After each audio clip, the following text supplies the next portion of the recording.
வணக்கம். தேவிமணி சினிமா முரசம். உலகநாயகன் கமல்ஹாசனை பற்றி எதுவுமே சொல்ல மாட்டேங்கிறீங்களே அப்படின்னு நிறைய பேர் வருத்தப்படுறாங்க. இல்லை, வஞ்சகமாக வச்சுக்கிட்டு இல்லைன்னு சொல்கிறதுக்கு வஞ்சகமாக பண்ணுறோம். இட்டு கட்டி சொல்ல வேணாம். மற்ற ஊடகங்களில் வர்ற மாதிரி ஒரு தவறான தகவலை கொடுத்துவிட்டு அப்புறம் பின்னால் மாட்டிக்கிறது தேவையில்லைன்னு நினைக்கிறதுனால நான் அந்த மாதிரி பண்ணுறதில்ல. இப்போ எம்டி வாசுதேவன் நாயர் அவருடைய விழா இப்போ கேரளாவில் நடந்தது. அது ஒரு பத்திரிகை தான், மலையாள மனோரமா அந்த பத்திரிகையினால் தான் அந்த சார்பில் தான் நடந்தது. அதில் இவர் கலந்துக்கிறல. விழாவுக்கு கேட்டிருந்தாங்க. இவர்னால் சில இங்கே முக்கியமான வேலைகள், இந்த பட வேலைகள்லாம் நெருக்கடியில் இருந்ததுனால அவரால் போகலை. அதனால் அவர் என்ன செஞ்சார், இவருடைய செய்திகளை பதிவு பண்ணி அனுப்பிச்சிருந்தார். அதை அவங்க ரொம்ப மகிழ்ச்சியோடு வெளியிட்டாங்க. அந்த விழாவில் எம்டி வாசுதேவன் நாயரை பாராட்டி புகழ்ந்து மம்முக்கா, லாலேட்டன், இன்னும் முன்னணி மலையாள சூப்பர் ஸ்டார்ஸ் பூரா எல்லாருமே கலந்துக்கிட்டாங்க. அதில் இவர் நம்ம கமல் அனுப்பிச்சிருந்த செய்தி அது அப்படியே ஒளிபரப்பப்பட்டது. என்ன சொல்லியிருந்தாருன்னா, என்னை கதாநாயகனாக அறிமுகப்படுத்தியவர் எம்டி வாசுதேவன் நாயர்.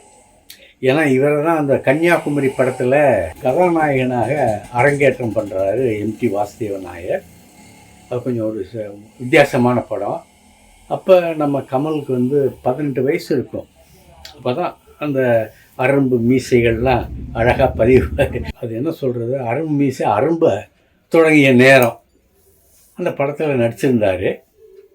என்னை கதாநாயகனாக அறிமுகம் செய்து என்னுடைய கனவு தேசத்துக்கு நான் சிறகடித்து பறப்பதற்கு வழிவகுத்து கொடுத்தவர் எம்டி வாசுதேவன் நாயர். நான் முத ஃபிலிம்ஃபேர் அவார்டு வாங்கினது அந்த படத்துக்கு தான். அவர் என்னுடைய ஆசான். நான் இன்றைய அளவுக்கு நான் இந்த முன்னேற்றங்கள் இந்த மற்றதெல்லாம் அவங்க அடைஞ்சதற்கு காரணமே வாசுதேவன் நாயர் தான் அப்படின்னு சொல்லி பாராட்டி பேசியிருந்தார். இந்த காலத்தில் தன்னை ஏற்றி விட்டாங்க பார்த்தீங்களா, அதாவது புகழேணியில் ஏற்றி விட்டாங்கல்ல, அவங்களெல்லாம் மதிக்கிறது இப்போ இந்த காலத்தில் யாருக்குமே இல்லை, அவ்வளவா இல்லை.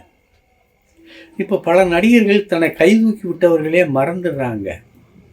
அப்படியே கதவை சாத்திக்கிறாங்க. அப்படியே அவர் வந்திருக்கேன் அப்படின்னு சொன்னால் எங்கே காசு கேட்டுருவாரோ அப்படின்னு சொல்லிட்டு கதவை திறக்கிறது இல்லை. அந்த அளவுக்கு வசதியான நடிகர்கள்லாம் இருக்காங்க. ஆனால் நன்றி மறந்தவர்களாக இருக்காங்க.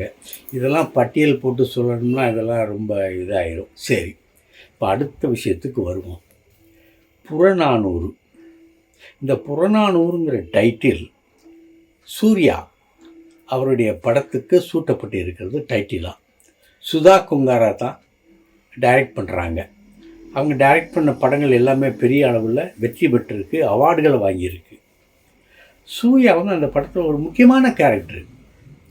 அது எந்த மாதிரி படம்ங்கிறது இப்போ நான் ஏற்கனவே பதிவு பண்ணியிருக்கேன். இதை இருந்தாலும் இப்போ நமக்கு விரிவான ஒரு தகவல் கிடச்சிருக்கு. 1965 நடந்த ஒரு இந்தி எதிர்ப்பு போராட்டத்தை மையமாக வைத்துக்கொண்டு அந்த படம் எடுக்கப்படுகிறது. புறநானூறு. வீரத்தை பற்றியே பேசப்படுவது புறநானூறு, காதலை பற்றி பேசுவது அகநானூறு. ஆக இந்த புறநானூறுங்கிறது வீரத்தின் அடிப்படையில் விளைந்த ஒரு காவியம். அது ஒரு தமிழ் இலக்கியம். அதன் அடிப்படையில் இந்த வீரத்தை பற்றி சொல்கிறாங்க. ஆதிக்க இந்தி எதிர்ப்பு 1965 ரொம்ப சூடாக பறந்தது. மாணவர்கள் தான் அதில் அதிகமாக பங்கெடுத்துக்கிட்டாங்க. மதுரை அதுக்கு தலைமை தாங்கியது. எப்போவுமே மதுரையில் இருந்து ஒரு ஸ்பார்க் கிளம்பிச்சுன்னா அது தமிழ்நாடு பூராத்தையுமே பாதிக்கும். இன்றைக்கும் மதுரையினுடைய தீர்ப்பு தான் சினிமா உலகத்தில் நல்ல படம் எது, ஓடாத படம் எது அப்படிங்கிறத தீர்மானிக்குது. மதுரையில் கொடி கட்டி பறந்துருச்சுன்னா ஒரு படம் அது தமிழ்நாடு பூரா நல்லா போகும் அப்படிங்கிற ஒரு கணிப்பு இருக்குது, இன்றைக்கு வரைக்கும் இருக்குது. ஆக மதுரை இந்த ஆதிக்க இந்தி எதிர்ப்பு போராட்டத்துக்கு தலைமை தாங்கியது. அது எதனால் அப்படி வந்ததுன்னா, அப்போ நான் தமிழ்நாடு நாளிதழில் செய்தியாளராக இருக்கேன். மாணவர்கள் ஊர்வலம் பெறப்படுது. 4 மாசி வீதிகள் வழியாக வரணும். வடக்கு மாசி வீதி வழியாக வரும்போது அங்கே காங்கிரஸ் ஆஃபீஸ் இருக்குது. விசேஷமாக போலீஸ் பாதுகாப்பெல்லாம் அங்கே மாத்திரம் போட்டிருந்தாங்க. ஏன்னா மாணவர்கள் வந்து அங்கே ஏன்னா மாணவர்கள் பெருவாரியாக வர்றாங்க, அலையாக வர்றாங்க. அவங்களால அந்த ஆஃபீஸுக்கு எதிர்ப்பு வந்துடுமோ, கலாட்டா வந்துடுமோ, அடித்து தூள் பண்ணிடுவாங்களோ அப்படிங்கிற ஒரு பயம் போலீஸுக்கு இருந்தது. அதனால் போலீஸ் பாதுகாப்பு போட்டிருந்தாங்க. ஆனால் நடந்தது நேர்மாறாக நடந்து போச்சு. அமைதியாக மாணவர்கள் கோஷம் போட்டுக்கிட்டு ஆதிக்க எதிர்ப்புக்கு எதிராக அவங்க ஆரவாரத்தோட, அதாவது ஆட்டம் பாட்டம், அந்த கையை வசைக்கிறது, இப்படி வசைக்கிறது, அந்த கோரஸாக பாட்டுப்பாடி இந்திக்கு எதிர்ப்பு தெரிவிக்கிறது, இப்படிமா ரொம்ப ஆரவாரத்துடன் ஒரு போர் முழக்கத்துடன் போயிட்டுருக்கு. அப்போ காங்கிரஸ் கட்சி அலுவலகத்திலேருந்து அந்த வடக்கு மாசியில் வரும்போது வீரையாங்கிற ஒரு பேச்சாளர், கொஞ்சம் குள்ளமாக இருப்பார். அவர் என்ன செஞ்சார், அருவாளை எடுத்துக்கிட்டு ஊர்வலத்துக்கிட்ட வந்து மாணவங்களை வெட்டி போட்டார். இது ஒரு பெரிய பிரச்சனை ஆகி போச்சு. வெட்டின உடனே அருவாளை பார்த்து ரத்தத்தை பார்த்த உடனே மாணவர்கள் சும்மா இருப்பாங்களா? கொதிச்சு போயிட்டாங்க. ஆஃபீஸை அட்டாக் பண்ண ஆரம்பித்தாங்க. அவங்க உடனடியாக அந்த கதவுகளெல்லாம் சாத்திட்டு அதெல்லாம் இதை பண்ணி இது பண்ணிட்டாங்க. அந்த ஏரியாவில் இருந்த கதவு எல்லாமே சாத்தியாச்சு. இந்த போராட்டம் மாணவர்களை தாக்கியதுனால ஆக்ரோஷமாக பரவ ஆரம்பிச்சிருது, தமிழ்நாடு முழுக்க பரவ ஆரம்பிச்சிருது. அப்போ திராவிட முன்னேற்றக் கழகம் இதை கையில் எடுத்தது. அப்போ நம்ம இன்றைய சீஃப் மினிஸ்டர் இருக்காருல்ல, MK ஸ்டாலின், MK ஸ்டாலின், அவர் வந்து இளைஞர் திராவிட முன்னேற்றக் கழகம் இளைஞர் அணிக்கு அவர் தலைவராக இருக்கார். அவர் தலைமையில் அது ஒரு அணி கிளம்புது. கேப்டன் விஜயகாந்த் அப்போதான் அவர் மாணவராக அந்த நேரத்தில் இருந்தார். அவர் ஒரு கோஷ்டியாக அவர் இந்தியை எதிர்க்கணும் அப்படின்னு சொல்லி அவர் தன் தலைமையில் ஒரு இதை எடுத்துக்கிட்டு கிளம்புறாரு. ஆக இந்த போராட்டம் வந்து தமிழ்நாடு முழுக்க பரவி பல துப்பாக்கிச்சூடுகளை நடந்து பல உயிர்களையும் காவு வாங்கியது. இதனுடைய அச்சாரமாக 1967 நடக்குது தேர்தல். காங்கிரஸ் கட்சி தலைவர், காங்கிரஸ் கட்சியில் முக்கியமான தலைவர்னா யாருன்னா நம்ம தலைவர், பெருந்தலைவர் காமராஜரை சொல்லலாம். அவருடைய ஹோம் தொகுதி, அவருடைய சொந்த தொகுதி விருதுநகர், அங்கே போட்டியிடுறாரு. மாணவர் தலைவர் சீனிவாசன்கிறவர் எதிர்த்து போட்டியிடுறாரு திமுக சார்பில். சீனிவாசன் அப்போ அந்த கல்லூரி மாணவர், அவரை போட்டியிடுறாரு. அவர் வந்து நாயுடு வகுப்பை சேர்ந்தவர். பெருந்தலைவர் காமராஜர் நாடார் பிரிவை சேர்ந்தவர். அப்போ நாடார் பிரிவில் ஒரு பாதி பேர் திராவிட முன்னேற்ற கழகத்தில் இருந்தாங்க. அப்போ VV ராமசாமி நாடார்னு ஒருத்தர் இருந்தார். அவர் வந்து சுயமரியாதை கருத்துக்களில் ரொம்ப ஆழமாக பற்றுள்ளவர். அந்த காலத்தில் திராவிட கழகத்தில் அதிகமாக பங்கேற்றவர்கள் அன்றைக்கு விருதுநகர் நாடார்கள் தான். அது மதுரையிலையும் அந்த பரவி இருந்துச்சு. அவங்களாம் கருப்பு சட்டை போட்டுக்கிட்டு தான் அப்படியே வருவாங்க. மதுரையில் கருப்பு சட்டை மாநாடு நடக்கும்போது அந்த நாடார்கள்லாம் மிகப்பெரிய அளவில் அதை கலந்துக்கிட்டு கீழவாசி வீதியிலேயே ஆள் இல்லாமல் பண்ணாங்க. அந்த அளவுக்கு கடைகள்லாம் அடைச்சிட்டு அந்த மாநாட்டில் கலந்துக்கிட்டாங்க. அந்த மாநாட்டில் தீ வைக்கப்பட்டது, தீ வச்சவொடனே எல்லோரும் தப்பி ஓடினது, இதெல்லாம் அது ஒரு தனி கதை. அதுக்கு இந்த படத்துக்கு சம்பந்தம் இல்லை. ஆனால் அது தோற்கடித்தவர் சீனிவாசன். அவர் 3 தடவை ஜெயிச்சிருக்காரு MLA. பெருந்தலைவர் காமராஜர் தோற்கடித்தார். அப்போ தலைவர் பேரறிஞர் அண்ணா வருத்தப்பட்டார். தலைவர் காமராஜர் தோற்றிருக்கக்கூடாது அப்படின்னு வருத்தப்பட்டார். இது வந்து சிலருக்கு வந்து தோற்ற பிறகு சொல்லக்கூடியது அப்படி இதெல்லாம் வெத்து பேச்சு அப்படின்லாம் சிலர் சொல்லுவாங்க. ஆனால் அண்ணா அவங்கெல்லாம் அடிப்படையில் அடிமனதிலிருந்து அவரெல்லாம் மாணவர் தலைவரை போட்டது ஜெயிப்பார்னு நினச்சா போட்டாங்க. ஆனால் அதே சீனிவாசன், ஸ்ரீதேவியுடைய அப்பா ஐயப்பன், அவரையும் தோக்கடிச்சார் இந்த சீனிவாசன். காங்கிரஸ் வந்து அங்கே ஒரு கடுமையான ஒரு வெறுப்பை சம்பாரிச்சிருந்தது. ஆகையினால அங்கே தோற்கடிச்சாங்க. இப்போ இந்த படம் அதை அடிப்படையாக கொண்டு தான் எடுக்கப்படுது. அதுக்கு பேர் புறநானூறு. இந்த புறநானூரில் வர்ற சில பாடல் வரிகள்லாம் இருக்குது. யாரும் ஊரே யாவரும் கேளீர் உண்டாலம்மே அப்படிங்கிற மாதிரி நிறைய வரிகள்லாம், அற்புதமான வரிகள்லாம் இருக்குது. அதெல்லாம் அதுக்கு ஒரு சின்ன ஒரு இதாக வச்சு இந்த படத்தை சுதாக்குங்கரா எடுக்கிறாரு. ரொம்ப சந்தோஷமாக இருக்குது. சரி, இப்போ 2023 முடிய போகுது. இன்னும் கொஞ்ச நாள் தான் இருக்குது, ஒரு 6 நாள் தான் இருக்குது அப்படி வச்சுக்கோங்க. 6 நாள் தான் இருக்குது.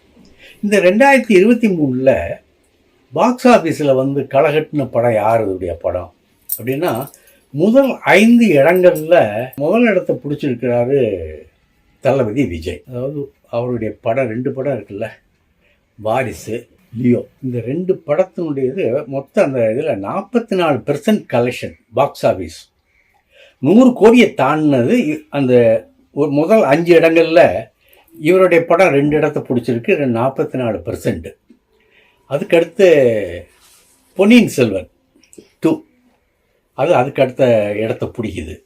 அப்புறம் விஷாலுடைய மார்க் ஆண்டனி, அது 100 கோடியை கிராஸ் பண்ணுது. அந்த படமும் இந்த வசூலில் இந்த முதல் 5 இடங்களுக்கு வருது.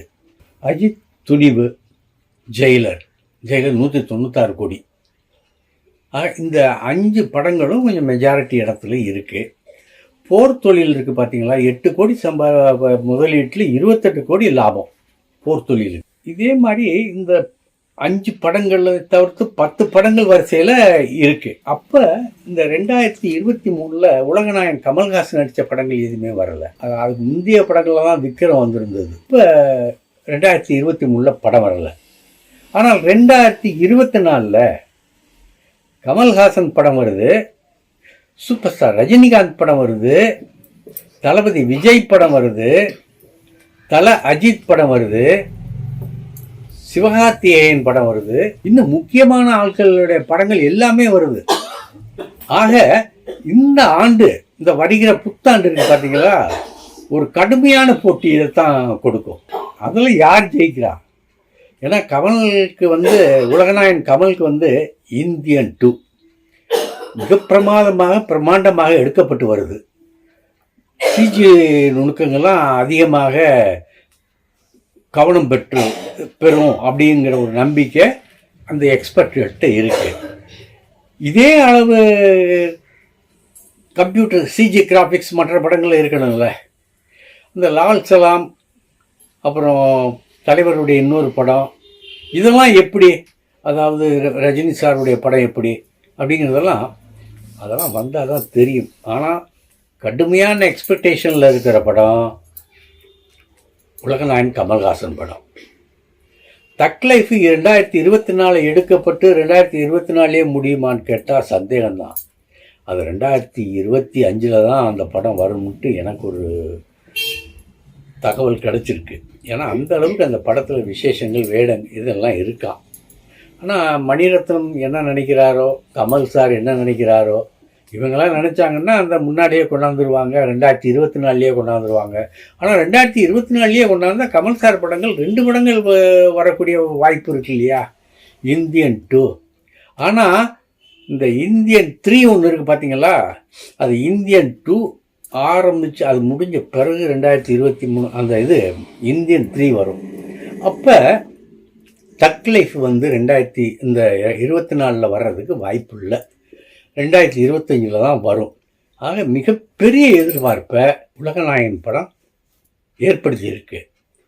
ஈடு கொடுத்து வெற்றி பெற வேண்டிய கட்டாயம் தலைவருக்கு இருக்குது, நம்ம சூப்பர் ஸ்டாருக்கு இருக்குது.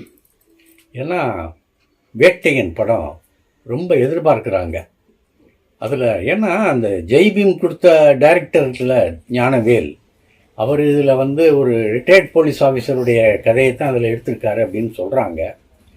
அதில் எந்த அளவுக்கு கமர்ஷியல் வேல்யூ இருக்குங்கிறது தெரியல. ஜெய்பீம் வந்து கமர்ஷியல் வேல்யூ இல்லைனாலும் ஒரு சமுதாய புரட்சியை ஏற்படுத்தின படம்.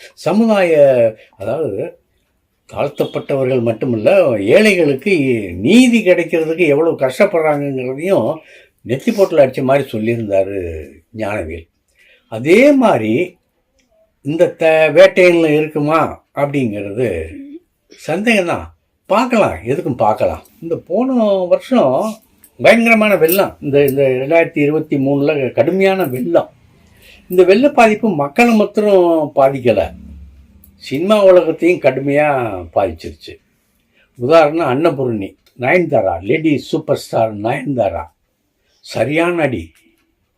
அந்த வெள்ளத்தினால எல்லாமே மக்களே கதிகலங்கி அவன் சாப்பிட்றதுக்கு வழி இல்லை, உணவு கிடைக்காதா, வீட்டு விட்டு வெளியே வர முடியலை அப்படிங்கிற படத்தில் இருக்கும்போது இந்த படம் எப்படி ஓடும்? அதே மாதிரி இன்னொரு படமும் அடிபட்டுச்சு, சந்திரமுகி 2ம் அடிபட்டுச்சு. அது ரொம்ப நஷ்டத்தை ஏற்படுத்துச்சு. ரொம்ப எதிர்பார்த்தாங்க 65 கோடி அந்த படத்துக்கு, சந்திரமுகிக்கு. ஆனால் வசூல் 51 கோடி தான். ஆனால் நட்டம். மாமன்னன் அவ்வளோ தூரம் நட்டம்னு சொல்ல முடியாது, ஓரளவுக்கு அந்த படம் சம்பாதிச்சிருச்சு. ஆக 2024 எப்படி அமைகிறது அப்படிங்கிறத பொறுத்திருந்து தான் பார்க்கணும். நன்றி, மீண்டும் சந்திப்போம். இந்த வீடியோ உங்களுக்கு பிடிச்சிருந்தா லைக் பண்ணுங்கள், கமெண்ட் பண்ணுங்கள், ஷேர் பண்ணுங்கள், சப்ஸ்கிரைப் பண்ணுங்கள்.